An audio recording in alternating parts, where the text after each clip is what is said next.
니체의 아포리즘과 치열한 생애. 니체는 전통적인 서구 종교 도덕 철학에 깔려있는 근본 동기를 밝히려 했으며 신학자, 철학자, 심리학자, 시인, 소설가, 극작가 등에게 깊은 영향을 미쳤다. 계몽주의라는 세속주의의 승리가 가져온 결과를 반성했다. 신은 죽었다. 는 그의 주장은 20세기 유럽 지식인의 주요한 구호였다. 인간 의지의 철학 여정에서 쇼펜하우어에게 가장 적극적으로 동조한 동반자는 니체였다. 1865년 고전 문헌학에 몰두한 학생이던 니체는 라이프치히의 헌책방에서 우연히 의지와 표상으로서의 세계를 구했고 그 책은 니체의 삶을 완전히 뒤바꿔 놓았다. 니체는 보름 동안 그 책을 읽고 또 읽었고 훗날 인간 의지와 예술을 통한 구원이란 쇼펜하우어의 생각을 자신의 철학으로 승화시켰다. 니체는 신은 없다. 즉 우리가 신에게 부여한 의미 이외에 어떤 본질적 의미도 갖지 못한다는 쇼펜하우어의 생각을 고스란히 물려받았다. 우리는 진리가 착각에 불과하다는 사실을 잊고 지낼 뿐이다. 쇼펜하우어처럼 니체도 겉으로는 평탄한 삶을 살았다. 독실한 루터교 목사의 아들로 태어난 까닭의 니체는 어렸을 때 믿음이 깊은 순종적인 소년이었다. 성경 구절을 줄줄 암송하고 혼자서 찬송가를 흥얼대기도 했을 정도였다. 따라서 친구들은 그를 작은 목사라 불렀다. 훗날 신에게 사망 선고를 내리면서 명성을 얻은 철학자에게는 얄궂기만 한 별명이었다. 니체는 천재에 가까웠다. 24세에 고전 문헌학 교수가 되었고 니체의 첫 책 비극의 탄생은 리하르트 바그너에게 큰 칭찬을 받았다. 세계에서 가장 유명하던 작곡가와 니체는 연령의 차이를 무시하고 한동안 절친한 친구로 지냈지만 아마추어 피아니스트였고 직접 작곡까지 했던 니체가 바그너의 음악을 경멸하게 되면서 두 사람은 큰 싸움을 벌이고 별별하고 말았다.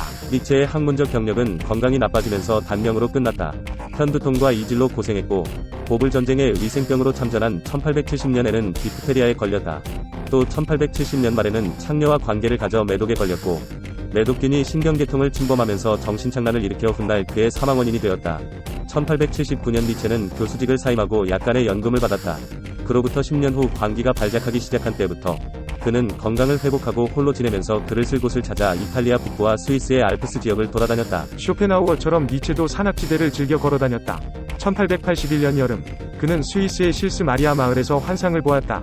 한 예언자가 산에서 내려와 신이 죽음을 선포하고 인간이 그 자리를 대신할 때가 되었다고 인류에게 알려주는 환상이었다. 이 사건을 계기로 니체는 아포리즘이 무엇인지 깨닫고 번뜩이는 아포리즘으로 가득한 환희의 지혜와 차라투스트라는 이렇게 말했다를 썼다.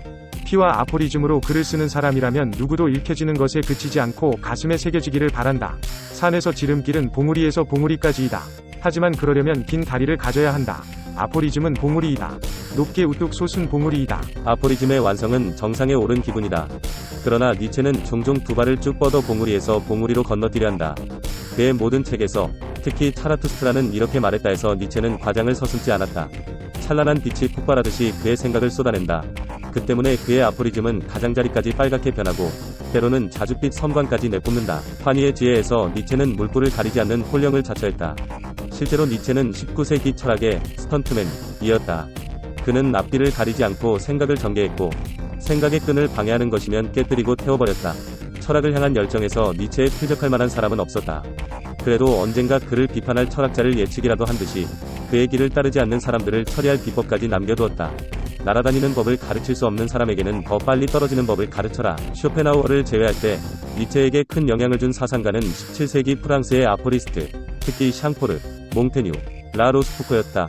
니체는 그들의 책을 탐독하면서 그들처럼 사회적 관습과 도덕적 의선을 경멸하게 되었고 그들의 지혜까지 받아들였다.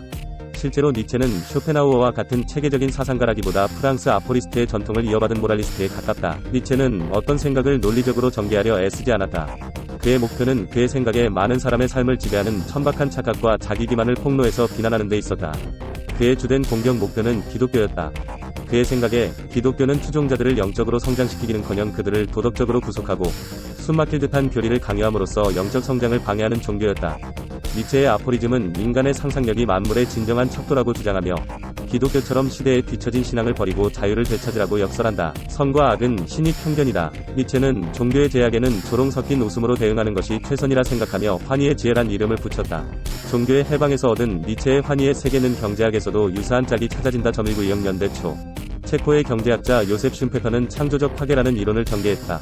성숙 단계에 이른 산업과 낡은 경영 방식이 혁신으로 소멸될 때 경제 성장이 가능하다는 이론이었다. 또한 한 기업이 이뤄낸 새로운 제품이나 기술 발전은 자기만족에 안주한 기업들의 경쟁력을 떨어뜨려 결국 파산하게 만든다. 인터넷이 도래한 이후로 창조적 파괴의 예는 곳곳에서 찾아진다. 예컨대 전자메일의 유비쿼터스는 한때 우편 사업의 총알로 군림하던 편지를 거의 없애버렸다. 그러나 소비자들이 온라인을 통해 상품을 구매하고 그 상품을 집이나 사무실까지 직접 배달받고자 하면서 우편 배달 택배 서비스의 수요는 더욱 늘어났다. 이처럼 창조적 파괴가 시작되면 손을 대는 산업이 있는 반면에 새롭게 태어나는 산업이 있고 크게 변신하는 산업도 있다. 슌페터의 주장에 따르면 기업가만이 관습적인 비즈니스 모델에 도전하며 현상을 과감히 타파하기 때문에 기업가가 경제 성장의 주역이다. 이런 점에서 니체는 상상세계의 기업가였다. 그는 인간만이 진리의 중재자라는 혁신적인 주장을 내세웠다. 새로운 차원에서 영적인 성장과 예술의 발전을 이뤄내기 위해서는 낡은 믿음을 철저히 타파해야만 한다고 생각했다. 오직 창조한 사람만이 사라지게 할 수 있다. 니체는 이렇게 내던져버린 우상의 자리에 개인을 두었다. 그는 장벽을 허물어뜨리고 금기를 짓밟아 버렸으며 덧없는 희망을 갈갈이 찢어버렸다. 니체는 우리가 개인적 한계를 시험하고 초월하려 할 때 사회의 지평도 확대되고 풍요로워진다고 믿었다. 문명사회들이 혁신하며 발전해온 과정도 마찬가지였다. 이처럼 자아를 중심에 둔 새로운 종교에서 가장 큰 죄는 자기만족이었고 단 하나의 계명은 너 자신을 위해 생각하라 였다. 우리가 영원히 학생의 굴레에서 벗어나지 못한다면 안타깝지만 선생에게 보복해야 한다. 니체의 건강은 1870년대 말부터 악화되기 시작했다. 죽기 전 10년 동안 1879년에서 1889년에는 책을 쓰는 것 외에는 삶에 어떠한 흥미도 느끼지 못했다. 이 기간 동안 그는 중병에 시달렸고 시력도 거의 잃었으며 몇몇 사람을 제외하고는 아무와도 접촉하지 않았다. 니체는 매독말기 환자였다. 처음에는 심한 환각에 시달렸다. 그는 자신이 독일 제국 황제이며 비스마르크 총리가 자신을 감금했다고 주장했다. 이러한 환각 증세는 자주 극도의 흥분 상태로 이어졌다. 그는 온갖 진통제에 의지하며 고통을 조금이라도 줄여보려 애썼다.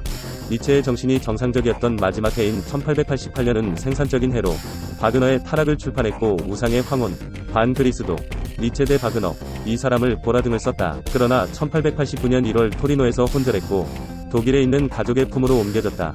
얄궂게도 정신착란증이 그에게 커다란 명성을 안겨주었다. 그가 온전한 정신일 때는 멀게만 느껴지던 화려한 명성을 말이다. 니체의 누이인 엘리자베스가 저작권을 물려받았고 오빠에게 하얀 수의를 입혀 미친 예언자의 모습으로 관광객들을 맞았다. 그리고 그때까지 전혀 팔리지 않던 니체의 책들은 서점에서 날개 돋친 듯 팔려나갔다. 니체의 아포리즘은 철학의 언저리에서 울부짖는 절규라 할 수 있다. 니체는 우리가 소중히 간직하던 믿음에 도전하는 자세를 격찬한 반면에 그런 도전 정신을 억누르는 관습을 격렬하게 비난했다. 그의 아포리즘은 우리에게 창조적 파괴를 통해 스스로 법이 되라고 부르짖는다. 존재론적 삶에서 가장 보람있는 결실과 기쁨을 거둬들이는 비결은 위험한 삶을 사는 것이다. 베수비오 산에 당신의 도시를 건설하라. 당신의 배를 지도에 없는 바다로 띄워라. 당신 동료들과, 아니 당신 자신과도 처절한 전쟁을 벌여라. 니체의 마지막 유언은 나는 신이다. 난 벌을 받고 인간 세계로 내려왔던 것이다. 라는 황당한 말로 전해진다. 유용하게 보셨다면 검색창에서 성필원으로 인물 검색 부탁드려요.